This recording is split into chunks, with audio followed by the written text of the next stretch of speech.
பேர் ராணி. எனக்கு ஒரு பொண்ணும் பையனும் இருக்கிறாங்க. திருநெல்வேலி மாவட்டத்தில் விஎம் சத்திரத்தில் நான் இருக்கிறேன். எனக்கு ஒரு 6 வருஷமாக தலைவலி இருந்தது. தலைவலின்னா பயங்கர தலைவலி. வீட்டில் ஒரு வேலையும் செய்ய முடியாது. அந்த தலைவலி வரும்போது அப்படி படுத்துருவேன். அம்மா வந்து தலைவலியில் ரொம்ப கஷ்டப்பட்டாங்க. இப்போது வெளியில் எங்கேயாச்சும் ஃபங்க்ஷன் வீடோ இல்லை வேறு எங்கேயாச்சும் நாங்கள் போயிட்டு வந்தோம் அப்படின்னா சடனாக வந்து அப்படி படுத்துருவாங்க. ஒரு புண்ணு இருந்தால் அந்த புண்ணு எவ்வளவு படக்குன்னு துடிக்கும். அந்த மாதிரி குத்தும்.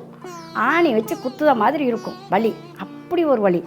இந்த தலைவலி எதுக்கு இப்படி வருதுன்னா எனக்கு தெரியவே இல்லை. என் அத்தைக்கு வந்து பல நாளாக அந்த தலைவலி இருந்தது. அந்த தலைவலி வந்துட்டுனா படுத்துட்டாங்கன்னா எந்திக்கவே முடியாது, ஒரு வேலையும் செய்ய முடியாது. ரொம்ப சோர்வாகி அப்படியே படுத்துருவாங்க. இந்த இடம் மட்டும்தான் அதுவும், வேறு இங்கெல்லாம் இல்லை. இந்த இடம் மட்டும் அப்படி ஒரு தொட்டவே முடியாது. அந்த இடத்த தொட்டவே முடியாது, பேசவே முடியாது என்னால். அப்படி மயங்கி தான் கிடப்பேன். படுத்தே தான் இருப்பாங்க. ஃபேஸ் பார்க்கும்போது ரொம்ப அப்படி வீங்கின மாதிரி இருக்கும். என்னால் முடியல அப்படின்னு சொல்லிட்டு அழலாம் செய்வாங்க. இந்த வலி என்னால் தாங்க முடியவே முடியல. அதனால் சீக்கிரம் என்னை எடுத்துருங்க ஏசப்பா அப்படி சொல்லுவேன். என்னை எடுத்துருங்க, இந்த வலியே தாங்க முடியல. சாப்பிட்டாலும் வாந்தி வந்துடும், தண்ணி குடித்தாலே வாந்தி வந்துடும், சாப்பிட்டா வாந்தி வந்துடும். அதனால் எந்திரிக்கவே மாட்டேன், அப்படி படுத்துருப்பேன். லாஸ்ட் டைம் வாமிட் எடுக்கும்போது பிளட்டாக வாமிட் எடுத்துட்டாங்க.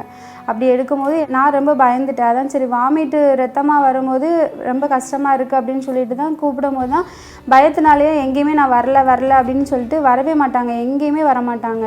இந்த தலைவலி வரும்போதெல்லாம் எனக்கு கோபம் அதிகமாக வரும். பிள்ளைகள் யாரும் என்கிட்ட பேசக்கூடாது, நானும் என் பிள்ளைகள்கிட்ட பேச மாட்டேன். பேசினாலே எனக்கு பிடிக்காது, பேசாதீங்க அப்படின்ருவேன். அவ்வளோ டென்ஷன் ஆவேன். தலைவலி இருக்கிறதுனால மனசளவு ரொம்ப வேதனைப்பட்டிருக்கேன்.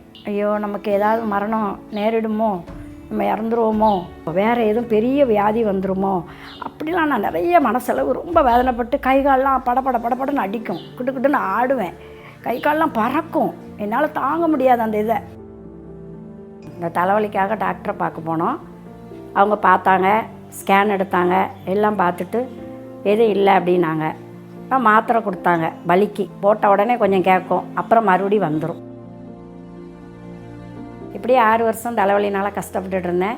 2025 வருஷம் மார்ச் மாதம் 14ஆம் தேதி 4 மாடியில் நடக்கிற சுகமளிக்கும் கூட்டத்தில் கலந்துக்கிட்டேன். தேவனுடைய கூடாரத்துக்கு உள்ளே போகும்பொழுதே எனக்கு வலி இருந்தது, பயங்கர வலி இருந்தது. உட்காந்து அழுதுகிட்டே தான் இருந்தேன், ப்ரேயர் பண்ணிக்கிட்டு அழுதுகிட்டே இருந்தேன். இந்த வலி என்னோட எனக்கு சுகமாயிரணும்ப்பா, எனக்கு எடுத்து போட்டுருங்க, அந்த வலி வரக்கூடாது அப்படின்னு பாரெடுத்து ஏசப்பாட்ட நிறைய நேரம் ஜெபம் பண்ணிகிட்டே இருந்தேன்.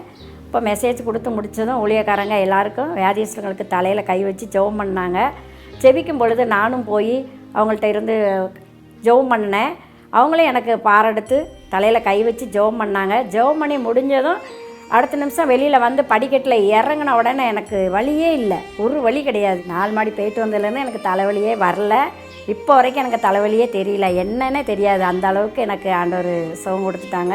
வீட்டில் நல்லா எல்லா வேலையும் நானே பார்க்குறேன், பிள்ளைகள்கிட்ட கோவப்படுறது கிடையாது, பிள்ளைகள்கிட்ட சந்தோஷமாக பேசுகிறேன், நல்லா சாப்பிட்றேன், நல்லா தூங்குறேன், வாமிட்டே வரல, வாந்திங்கிறதே இல்லை, நல்லா இருக்கேன். அத்தைக்கு இப்போ முந்தைய மாதிரி இப்போ தலைவலி வரதே கிடையாது, இப்போ நல்லா இருக்காங்க. வீட்டு வேலை எல்லாம் ஃபுல்லாகவே அவங்களே தான் செய்கிறாங்க. இப்போவும் முந்தி மாதிரி அந்த தலைவலி வராத போது எப்படி பிள்ளைங்களுக்கு நல்லா உற்சாகமாக செஞ்சாங்களோ அதை விட இப்போ டபுள் மடங்கு நல்லா உற்சாகமாக என்னென்ன கேட்டாலும் உடனே செஞ்சு கொடுக்குற அளவுக்கு ஆண்டவர் அற்புதமாக சுகம் கொடுத்துருக்காங்க. 6 வருஷமாக எனக்கு இருந்த தலைவலியிலேருந்து சுகம் கொடுத்த ஏசப்பாக்கு கொடான கொடி சோத்திரம்.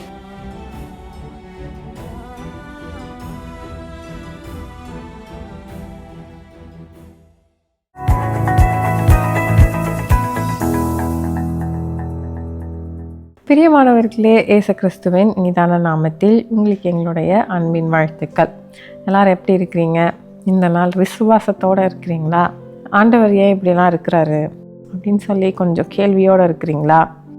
இல்லை ஒரே பலவீனமாக இருக்குது, போராட்டமாக தான் இருக்குது, எல்லா வேலையும் காலையில் ஃபுல்லாக நான் செஞ்சு முடிச்சிட்டேன், நைட்டு ஆகும்போது தான் என் சரீரத்தில் பலவீனம் எனக்கு தெரிய வருது, நைட்டு தூங்கும்போது தான் எனக்கு பயம், எல்லாரும் படுக்க போயிட்டாங்க, இப்போ தான் தனிமை வரப்போகுது, பயமாக இருக்குது, எல்லாம் அடங்கினதுக்கப்புறம் தான் எல்லா பிரச்சனையும் வரும் அப்படின்லாம் ஏதோ ஒரு பயத்தோடு இருக்கிறீங்களா?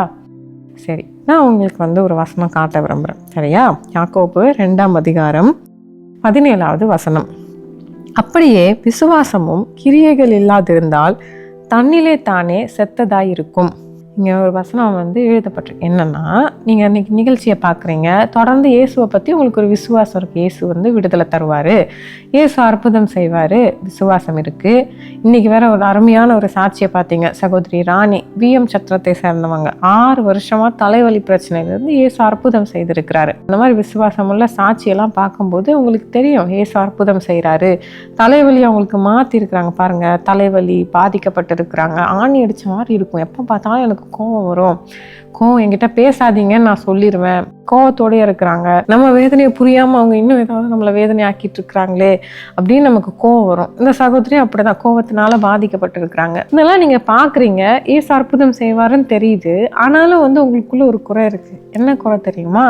உங்களுக்குள்ள உங்கள் விசுவாசம் கிரியை செய்யலை. இங்கே வந்து அந்த வசனம் தெளிவாக சொல்லுது, உங்களுக்குள்ள விசுவாசம் இருக்குது, ஏசு அற்புதம் செய்கிறாரு, எல்லாமே உங்களுக்கு தெரியும். ஆனால் அந்த விசுவாசம் உங்களுக்குள்ள கிரியை செய்யலை அப்படின்னா விசுவாசம் இருந்து வேஸ்ட்டு. அந்த விசுவாசத்தை உங்களுக்குள்ள கிரியை செய்ய விடணும் அப்படின்னு இந்த வேத வசனம் சொல்லப்படுது. இந்த விசுவாசம் கிரியை செய்யறது அப்படின்னா என்ன தெரியுமா? வேதத்துல ஒரு சம்பவம் எழுதப்பட்டிருக்கு. எரிகோ அப்படின்ற ஒரு பட்டணத்தை தேவனுடைய பிள்ளைகளாகி இஸ்ரவேல் மக்கள் வந்து பிடிக்க வராங்க. கானானை நோக்கி போய் கொண்டு இருக்கிறாங்க. நடுவுல அந்த பட்டணத்து மக்கள் வந்து அவங்கள போக விடாம தடுத்து நிறுத்துற மாதிரி ஒரு சூழ்நிலை. எரிகோ அந்த பட்டணம். அந்த பட்டணத்தை சுற்றி ஒரு பெரிய மதில் சுவர் இருக்குது. அந்த மதில் சுவர் நம்ம நினைக்கிற மாதிரி வீட்டு காம்பவுண்ட் சுவர்லாம் கிடையாது. அந்த மதில் சுவர்லேயே நிறையா பேர் வீடுகள் வைத்து தங்குற அளவுக்கு ஒரு பெருசு. இப்போ மதில் சுவரே நிறைய பேரோட வீடுகளாக இருந்துச்சு. அப்போ கொஞ்சம் யோசித்து பாருங்க, ஒரு சுவர் கட்டி அதில் வந்து சில ஜனங்களை குடியேற்றி வச்சிருக்கிறாங்க. அந்த இடத்துல ஒரு சகோதரி வந்து இருக்கிறாங்க. அவங்க பேர் ராகாப் அப்படின்ற ஒருத்தர் இருக்கிறாங்க. இஸ்ரவேல் ஜனங்கள் வர்றதை அவங்க கேள்விப்பட்டு இஸ்ரவேல் ஜனங்கள் முதலாவது எரிகோ தேசத்தை போய் எப்படி இருக்குது அதை பார்க்க போகும்போது அந்த சகோதரன் அந்த ராகாப் அப்படின்றவங்க என்ன சொன்னாங்கன்னா, நான் உங்களை காப்பாற்றி வைக்கிறேன், இதுக்கு ரிட்டனாக நீங்கள் என்ன பண்ணணும் அப்படின்னா, நீங்கள் இந்த பட்டணத்தை பிடிக்கும்போது என்னையும் என் குடும்பத்தை மட்டும் நீங்கள் வந்து உயிரோட விட்டு என்னையும் உங்களோட கூட்டிகிட்டு போயிருங்க. வேதத்தில் அதே மாதிரி தான் எழுதப்பட்டிருக்கு. என்ன நடந்தது? இஸ்ரவேல் ஜனங்கள் எரிகோ பட்டணத்தை பிடிக்கும்போது ராகாப்பும் உங்க குடும்பத்தையும் பாதுகாத்து அவங்களோட கூட்டிட்டு போயிட்டாங்க. இப்போ இந்த சூழ்நிலை நீங்க யோசிச்சு பாருங்களேன். ராகாப் அப்படின்ற ஒரு சகோதரி ஒரு பட்டணத்துக்கு புறம்பே ஒடுக்கப்பட்ட ஒரு சூழ்நிலையில, ஒழுங்கா எந்த ஒரு உரிமையும் இல்லாத ஒரு சூழ்நிலையில, இல்லை ஏதோ ஒரு பாதிப்போட அந்த சகோதரி அவங்க வாழ்ந்துகிட்டு இருக்கிறாங்க. அவங்களால வந்து அந்த பட்டணத்துக்குள்ள போக முடியாத ஒரு சூழ்நிலை, பட்டணத்துக்குள்ள போக முடியல, அந்த வாழ்க்கையை வாழ முடியல அப்படின்ற ஒரு சூழ்நிலையில தான் இருக்கிறாங்க. அவங்க இருக்கிற சூழ்நிலை அவங்களுக்கு பிடிக்கல, அந்த வாழ்க்கை அவங்களுக்கு பிடிக்கல, அந்த ஒடுக்குமுறை அவங்களுக்கு பிடிக்கல. எனக்கு ஒரு குறை இருக்கு, எனக்கு ஒரு பாதிப்பு இருக்கு, அப்படிப்பட்ட ஒரு சூழ்நிலை இருக்கிறாங்க, அதுல இருந்து அவங்களுக்கு பிடிக்கல.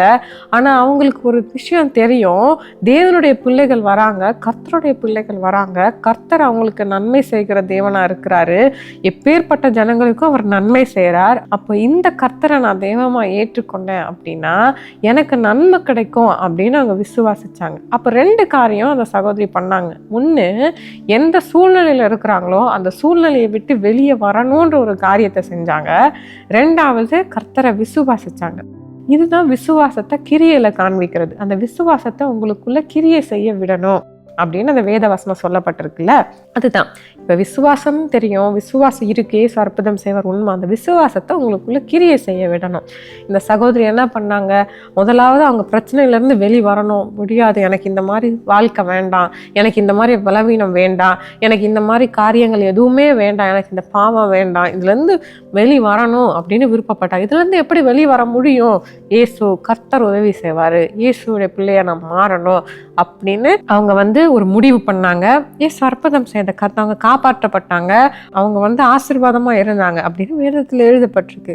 இது வேதத்துல எழுதப்பட்ட காரியம் எல்லாம் உண்மை. இன்னைக்கு ஒரு சாட்சியை நீங்க பாத்தீங்கல்ல, சகோதரி ராணி 6 வருஷமா தலைவலினால பாதிக்கப்பட்டிருக்கிறாங்க. 6 வருஷமா ஒரு பாதிப்பு, எல்லாமே முயற்சி பண்ணி பார்த்தாச்சு, அற்புதம் நடக்கல, வலி, எப்பவுமே கோவம், இந்த மாதிரி ஒரு சூழ்நிலை இருந்தேன். அப்பதான் அவங்களுக்கு தெரிஞ்சது, இல்லை இந்த மாதிரி ஒரு பாதிப்புல நான் இருக்கிறேன், எனக்கு இதுல இருந்து ஒரு விடுதலை வேணும், என் குடும்பம் பாதிக்கப்பட்டிருக்கு, நான் அடிக்கடி கோவப்படுறேன், கோவப்பட்டு அவங்க பாதிக்கப்படுறாங்க, சரீரத்துல ஒரு பாதிப்பு இருக்கு, மனதளவுல அவங்க பாதிக்கப்படுறாங்க, சிந்தை அளவுல அவங்க பாதிக்கப்படுறாங்க, பிள்ளைகள் பாதிக்கப்படுறாங்க, குடும்பம் பாதிக்கப்படுது, எனக்கு இந்த பாரம் எதனால எனக்கு இந்த பாதிப்பு, எல்லாம் இந்த பிரச்சனை தலைவலினாலதான், இதுல இருந்து ஒரு முதல்ல எனக்கு விடுதலை வேணும் அப்படின்னு அவங்க விரும்புனாங்க. அதுக்கப்புறம் இயேசு விசுவாசிச்சாங்க, இயேசு அற்புதம் அற்புதம் செய்வார், இயேசுடைய பிள்ளையா மாறினா எனக்கு அற்புதம் நடக்கும். இதுதான் விசுவாசத்தை உங்களுக்குள்ள கிரியை செய்ய விடுறது. இப்போ பாருங்க, இவங்க சகோதரி அப்படி செஞ்சாங்க. என்ன நடந்தது? என்ன அற்புதம் நடந்தது? அந்த தலைவலி அவங்களுக்கு மாறிடுச்சு. இப்போ அவங்க கோவமே படுறதில்லை. இப்போ அவங்க நல்லா ஜெபிக்கிறாங்க, ஏசப்பாவோட பிள்ளையா இருக்கிறாங்க, பரிசுத்தமாக வாழ்கிறாங்க. இன்றைக்கி இந்த நிகழ்ச்சியை பார்க்குறீங்க, உங்களுக்குள்ளும் இதே மாதிரி ஒரு போராட்டம் இருக்கலாம். எனக்கு இதுலேருந்து ஒரு விடுதலை வேணும். ஆனால் என்ன தெரியுமா, என்ன விடுதலையாக இருந்தாலும் தேவனுடைய பிள்ளையாக இருக்கணும், பரிசுத்தமாக இருக்கணும், ஆண்டவருக்கு அடுத்த காரியமாக இருக்கணும், ஆண்டவருக்கு பிரியமான காரியத்தை தான் செய்யணும், அப்படிதான் செய்யணும். ஆனால் எனக்கு இந்த சூழ்நிலையிலேருந்து வெளியே வர முடியல. நிறைய பேருக்கு அப்படி தான், இந்த சூழ்நிலையை வெளியே வரலாம், ஆனால் அந்த வெளியே வர்ற காரியம் எல்லாம் ஆண்டவருக்கு பிரியமாக இருக்குமா அப்படின்னு நமக்கு தெரியாது. அப்போ எனக்கு இதுலேருந்து விடுதலை வரணும், எனக்கு எப்படி நடக்கும் ஆண்டவரே? இயேசுவை விசுவாசிங்க, அவரால் உங்களுக்கு அந்த சூழ்நிலையிலேருந்து விடுதலை தர முடியும். இப்போ நம்ம ஜெபிக்க போகிறோம், சரியா? இயேசுவே எனக்கு விடுதலை தாங்கன்னு நீங்கள் கேட்குறீங்களா? நம்ம கொஞ்ச நேரம் நம்ம ஜெபிக்க போகிறோம். எந்த சூழ்நிலையில் நீங்கள் இருக்கிறீங்களோ அந்த சூழ்நிலையை ஆண்டவருக்கு தெரியப்படுத்துங்க. இயேசுவே, நான் உங்கள் பிள்ளையாக இருக்க நான் விரும்புகிறேன் ஆண்டவரே, நான் பரிசுத்தமான வாழ்க்கை வாழ விரும்புகிறேன். ஆனாலும் எனக்கு இந்த சூழ்நிலை மாறணும், எனக்கு இந்த வியாதி மாறணும், எனக்கு இந்த வேதனை நீங்கணும், எனக்கு இந்த இருந்து விடுதலை வேணும்ப்பா அப்படின்னு ஜெபிக்கிறாங்க. ஆண்டவரே இயேசு, நீங்கள் சொல்லுங்கள், எனக்கு இதுலேருந்து ஒரு விடுதலை வேணும், எனக்கு உதவி செய்யுங்க இயேசுவேன்னு கேளுங்க. ஆண்டவரே, பிள்ளைகள் ஜெபிக்கிறாங்கப்பா, அவங்க சூழ்நிலைகள் உங்களுக்கு தெரியும், உங்கள் வியாதி உமக்கு தெரியும், அவங்க பலவீனம் உமக்கு தெரியும், அவங்க போராட்டம் உமக்கு தெரியும் ஆண்டவரே. ஆனாலும் ஆண்டவரே, நீங்கள் அதெல்லாம் காட்டிலும் பெரியவர் அப்படின்றத நாங்கள் விசுவாசிக்கிறோம். உங்களால் செய்ய முடியும் ஆண்டவரே. இந்த பிள்ளைகளுக்கு ஆண்டவரே நீங்கள் அற்புத சுகம் கொடுங்க ஆண்டவரே. அந்த வியாதி படுக்கையிலேருந்து ஒரு அற்புத சுகம் கொடுங்க ஆண்டவரே. அந்த வியாதி போராட்டத்திலேருந்து அவங்களுக்கு ஒரு விடுதலை கொடுங்க.